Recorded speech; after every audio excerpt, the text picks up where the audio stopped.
Today I will speak in English. I seldom speak in English, but now I see most people here understand English. Okay, today I would like to share with you one sutta from Samyutta Nikaya 2.17. That is called Subrahma Deva Sutta.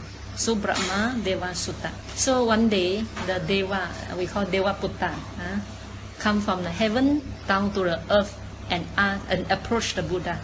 He asked a question, and this question also almost experienced by all human beings. And when you get to know this question, you also will be surprised why Deva also got the problem same like human. Okay, so he asked, he said, always frightened is this mind. Human being also always get frightened. Deva also same. So Deva realm is not as blissful as what you think. Then he said, the mind is always agitated. We thought Deva never get angry, but the Deva said, the mind is always agitated. About what? Fear about what? Agitated about what? About unreasoned problems. Problem not yet arise, they start to fear of it. They start to worry about it, and the mind get agitated. So about unreasoned problems, and also about reasoned ones. Not yet, the problem not yet arise, they start to worry. After arise, they also worry. They also get frightened. They also get agitated. This is the most problem faced by not only Deva, also human beings. Then this Deva Putta asks, if there is any ways to release from fear, please declare it to me. I am full of suffering. Please help me, tell me the way how to ease my fear, how to ease my agitation. And Buddha's answer, I think, for ordinary person is too high to practice. However, I will choose the simple one to explain. If you want to follow all the Buddha's instruction, it sounds very impossible for general human beings. And Buddha said, not apart from restraint of the sense faculties. I mean, control your six sense faculty. Then second, he said, not apart from enlightenment and austerity. Enlightenment only become Arya. That also quite far away from ordinary person's attainment now. And the third one, Buddha said, not apart from relinquishing all. Relinquishing all doesn't mean that give up all your property, give up your spouse, your family, no. Relinquish all means give up your attachment to many things, to your profession, to your family, to your property, to your car, and so on. Doesn't mean not use it. You use it without attachment. That's what he means. Do I see any safety for living beings? Living being including Deva and human. So you see, Buddha's standard is very high. I think most people after get this answer become more depressed because cannot achieve. Therefore, I will choose one to explain so that you can achieve. So first of all, why the fear and agitation come? Why they arise in the mind? Why the fear about unreasoned problems arise? Then about a reason ones, you also get fear, you also get agitated. So let us discuss this problem first. Why? I think the reason is the mind is restless. When the mind is restless, the mind goes wild. Can think whatever thing that frighten yourself. Can think what not yet happened, it seems like going to happen. After happen also you think it again and again until what not yet happened one or what will happen will frighten you. So for my understanding of the Dhamma, all this fear and agitation come from restlessness. When the mind is restless, the mind go wild. It can think whatever he want and make you frightened. So how to control this restless mind first? And why the mind is so restless? According to what the Buddha taught, is because the mind is not focused. It's not focused. Not focused on what? Focus on one wholesome object. Therefore, Buddha laid down a lot of meditation subject to let your mind focus on one which you feel comfortable. It can be loving kindness meditation, it can be your breathing, it can be 4 elements meditation, it can be daily mindfulness. So this is what Buddha said, not apart from restraint of the sense faculty. Mean control your sense faculty, 6 sense bases. Let's say if we don't control, we let our 6 sense faculty open. So when the eye sees something desirable, then the eye start chase after something desirable. So while chasing after something desirable, is the mind agitated or not? Sure, agitated one. So the mind start to feel agitated in the process of chasing after, right? And if lucky, you are lucky, fortunate enough, you got what you want. So when you get what you want, do you also spend time to protect it, not to lose it? That protection, the act of try to protect what you have, what you possess, and you're also afraid of losing it, that cause fear. That cause fear of losing what you already have. So all this come from thinking, right? Come from thinking and come from the eye, not control your eye.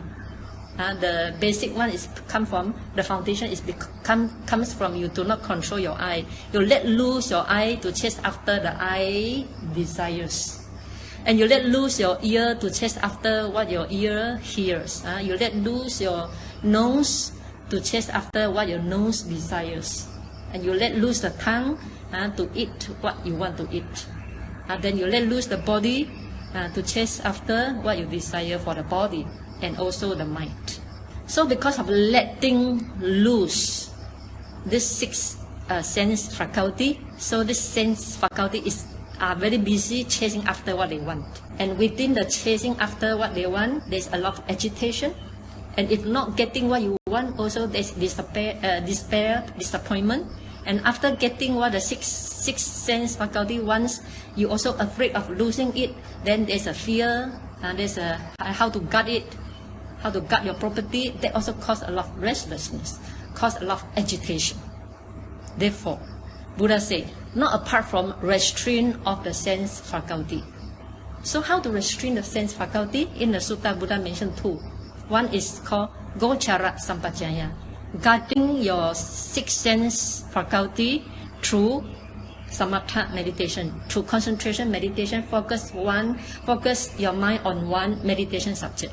Let's say Anapanasati, let's say Metta meditation, let's say Buddha Nusati, or let's say 4 elements meditation. So whatever you move, you stand, you work in your daily chores, you focus on one meditation subject. This is called guarding your sense basis. If you don't guard, your mind will think, oh, I'm going back, how to increase my business, I want to go back early. All thoughts of sort that make your mind very agitated. This is called not guarding. And another way of guarding your sense faculty is by contemplating, we call asammoha sampajaya. Asammoha means non-delusion. So whatever that come to your senses, you contemplate anicca, impermanent, vanishing. So if it already disappear from your mind, then you won't chase after it. So whatever sweet sound or abusive words that come to your mind, then you contemplate it as vanishing, cause and effect, impermanent, not myself. Then when it goes away from your ear, then your mind become calm. So you are not succumb to agitation and fear. Similarly to your nose, to your tongue, to your body, and to your mind. This is called contemplating impermanent suffering or cause and effect.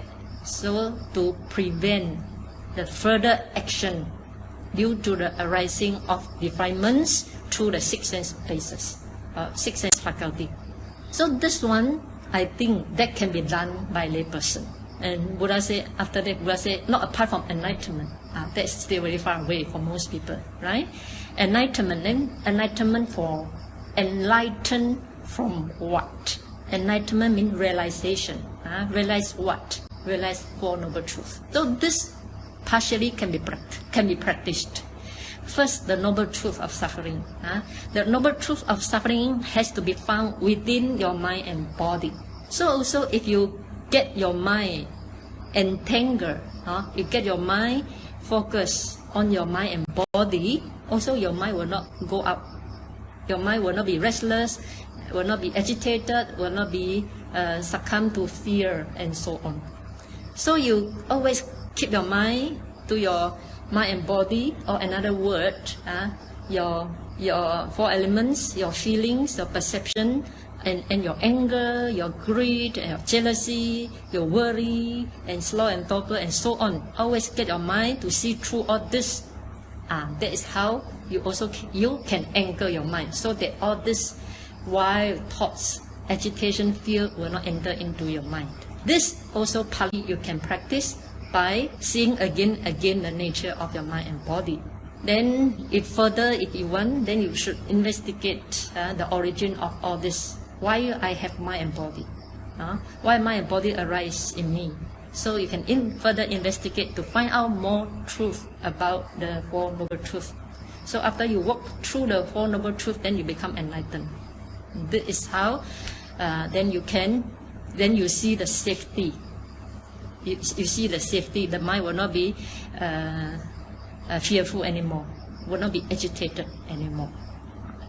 So only then, when you see through the Four Noble Truths, you can relinquish certain attachment to certain things. You cannot cut off all the attachment at one time. You have to cut off little by little, until finally you completely cut off your attachment to the five aggregate, internally as well as externally. Externally means your family members, your relatives, your spouse, and so on. You have to cut off both sides. Cut off one side also not enough. You may not attach to yourself, but you strongly attach. Like mother may not attach to herself, but strongly attached to the son and daughter.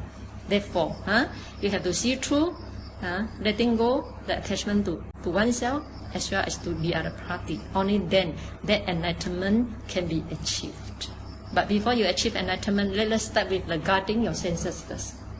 Guarding your senses by focus on one meditation subject, or by contemplating vanishing anicca dukkha anatta of whatever object comes to your mind. These are the two ways that how you can restrain of the senses. Then you start to feel safe. Then you start to feel less fear, less agitation, and the happiness increase little by little. Thank you. Sadhu.